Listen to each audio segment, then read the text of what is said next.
Buenas tardes a todos, mis agradecimientos a los organizadores de este importante evento y en particular al doctor Jorge Federico Ori y a nuestra querida amiga Patricia Antón.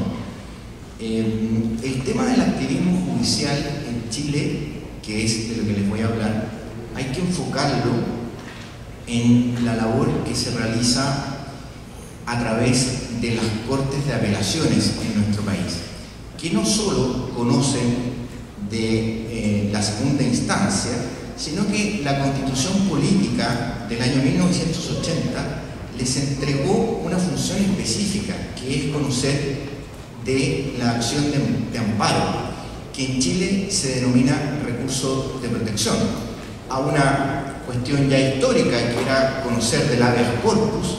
Se le entrega a contar del año 1977 y luego se incorpora a la Constitución del año 1980 la facultad de conocer del llamado recurso de protección, que es la acción de amparo como se conoce en el resto de Hispanoamérica.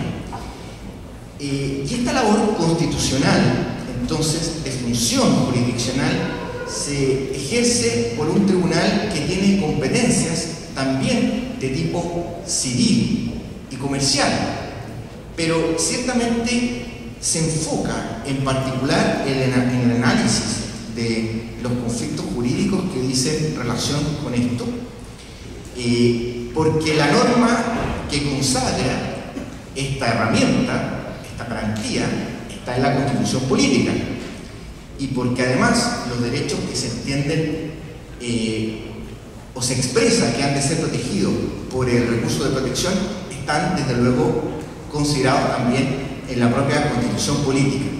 Hecha esta precisión, entonces explico cómo se ha venido manifestando la jurisprudencia que ha venido a crear lo que hemos denominado un nuevo concepto del derecho de propiedad, y donde la doctrina en nuestro país está sumamente dividida acerca de si esta jurisprudencia es de carácter activista o es, como lo creo yo, una jurisprudencia sana que ha venido a mejorar el Estado de Derecho en nuestro país y que ha permitido la mejor protección de los derechos individuales de las personas que están consagradas en nuestro texto constitucional. Lo que ocurre es lo siguiente: la Constitución Política en Chile omitió la protección de ciertos derechos fundamentales a través del mecanismo del recurso de protección. Es decir, se reconocen, obviamente no se regula en una Constitución Política, lo que hace es reconocer derechos fundamentales, pero de ese largo catálogo que está en el artículo 19 de nuestra Constitución, solo le presta protección a través de la acción de amparo a ciertos y determinados derechos, dejando desde luego de lado ciertos derechos que los conocemos como aquellos de contenido prestacional o social, y que el constituyente en su momento consideró que no los podía amparar por una simple razón, que fue muy práctica: era una razón de presupuesto. Entonces, ¿cómo se va a amparar el derecho a la vivienda, el derecho a la educación gratuita, el derecho a la salud gratuita, en una forma que la Constitución no quiso aparecer populista? Y se dijo con razón, porque en el momento histórico las arcas del Estado chileno eran bastante exiguas. Se dijo con razón: no podemos incluir en la garantía de la acción de amparo estos recursos. Pues bien, estos derechos. Explicado esto, explico lo que ha venido ocurriendo entonces con la Constitución Política y con la jurisprudencia de la Corte Suprema en nuestro país, que en definitiva es el tribunal de segunda instancia donde se van a ver las apelaciones en contra de los recursos de protección. ¿Qué es lo que ha ocurrido en Chile? Este fenómeno se ha llamado propietarización de los derechos, y es un fenómeno que también ha ocurrido en otros países, específicamente en la Alemania de posguerra, o más bien de entreguerras, después de la Primera Guerra Mundial, ¿no es cierto?, donde el Tribunal Superior Alemán también realiza una labor de interpretación que recibe coincidentemente este mismo nombre. Ya me voy a referir también a este caso y por supuesto al caso que es conocido por todos acá, que es el caso Siri, que hace nacer la acción de amparo como una creación netamente pretoriana. Y aquí hago una salvaguarda respecto de algo que se reclama de distintas veredas, porque ya sabemos todos que la acción de amparo en Argentina, a partir del célebre caso Siri en 1957, donde el propietario de un diario que se llamaba Mercedes, en la ciudad del mismo nombre, recurre de amparo o de habeas corpus pidiendo que se le ampare en su derecho de propiedad porque tenía clausurado su diario por una orden, por un decreto policial sin mediar una orden judicial. Entonces, la Corte Suprema Argentina, acogiendo esta acción, hace una ampliación, una interpretación jurisprudencial que, como ustedes comprenderán, es sumamente amplia y no tenía una base normativa para poder realizarla. Y entonces amplía el habeas corpus a la llamada acción de amparo, dando protección a otros derechos que no eran solamente la libertad personal y ambulatoria. ¿Es eso activismo? ¿Fue eso activismo? Desde la vereda del activismo, quienes se reconocen como tales dicen que sí.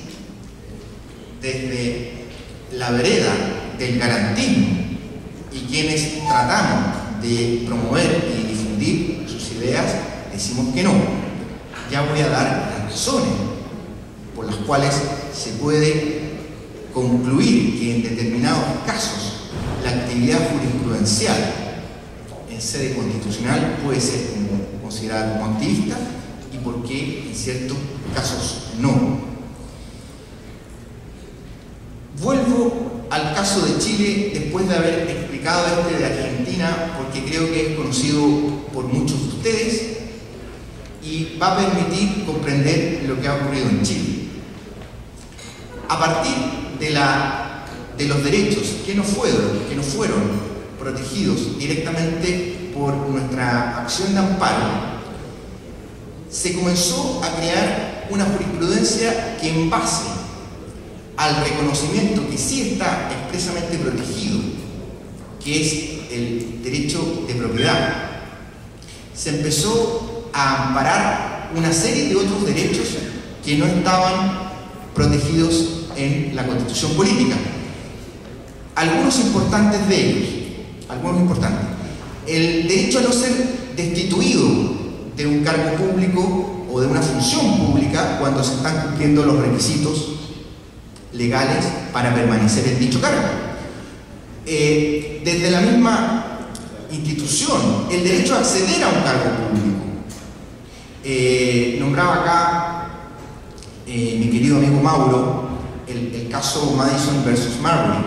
Bueno, ese caso, dejando de lado la discusión sobre la aplicación de la constitucionalidad, ¿no es cierto?, de la inconstitucionalidad sobre ciertas normas, lo que plantea es precisamente el señor Madison había sido nombrado juez de garantía y él tenía los requisitos legales para acceder al cargo, y lo que él ejerce es el llamado right of mandamus.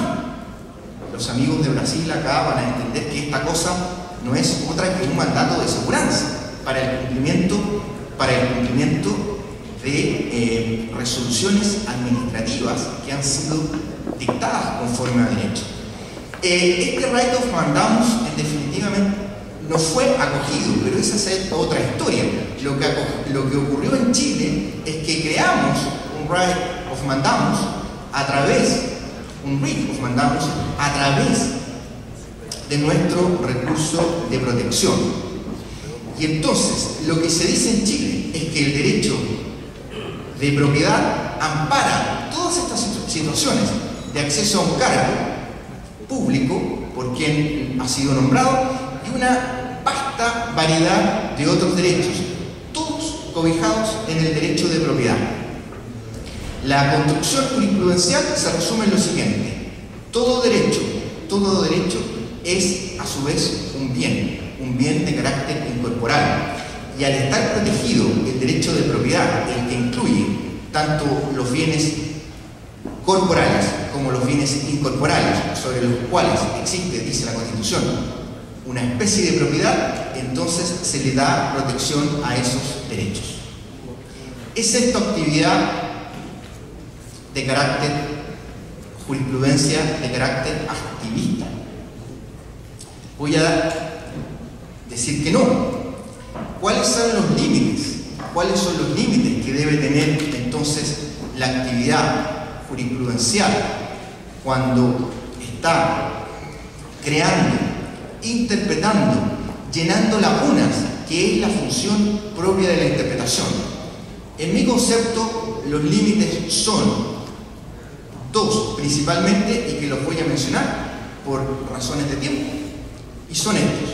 En primer lugar, la ausencia de una norma que regule la institución jurídica o derecho que se está creando por la jurisprudencia. Y en segundo lugar,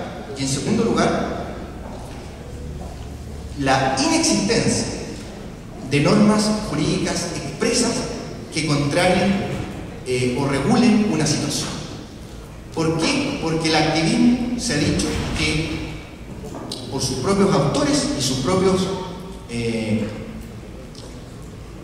por sus propios defensores, que el activismo de los jueces procede aún cuando se vaya en contra de una norma legal existente en el ordenamiento jurídico. Y naturalmente esa posición no la podemos compartir, debemos desecharla, ya que rompe cualquier Estado de Derecho. Muchas gracias por su atención.